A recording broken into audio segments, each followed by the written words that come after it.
Filler gauge से दिया गया है। जैसा कि मैं आप लोगों को बता चुकी हूँ कि फिलर गेज का क्या यूज रहता है, तो वही चीज दी गई है। जो फिलर गेज हमारे होते हैं उसके जो ब्लेड होते हैं या जो पत्तियां होती हैं उनकी थिकनेस कितनी होती है, तो वो चीज यहाँ पे दी गई है। पूछी जा रही है आप लोगों से कि उस ब्लेड की जो पत्तियां होती हैं या जो उनकी थिकनेस होती है वो कितने एमएम तक मोटी होती है। तो फिलर गेज के जो ब्लेड की मोटाई होती है वो कितने एमएम तक होती है। आप लोग देख रहे होंगे कि 4 ऑप्शन आपके दिए गए हैं।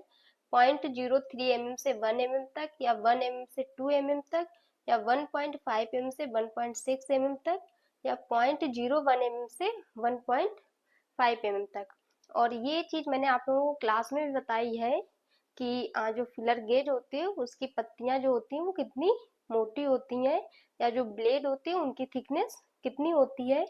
तो जो ब्लेडों की थिकनेस होती है वो मिनिमम 0.03 mm से मैक्सिमम 1 mm तक रहती है। मतलब कि अगर आप किसी भी जॉब को बना रहे हो और जो हमारे पार्ट ए और बी रहते हैं उनके बीच क्लियरेंस या जो गैप है वो 0.03 mm से 1 mm तक के बीच में अगर है गैपिंग, तो वहां पे हमारा जॉब सही रहता है। अगर 1 mm से ज्यादा है तो इसका मतलब हमने फिटिंग सही नहीं बनाई है। तो वो चीज यहाँ पे फिलर गेज का हम यूज करते हैं नापने के लिए कि कितनी वहां पे गैपिंग रहती है।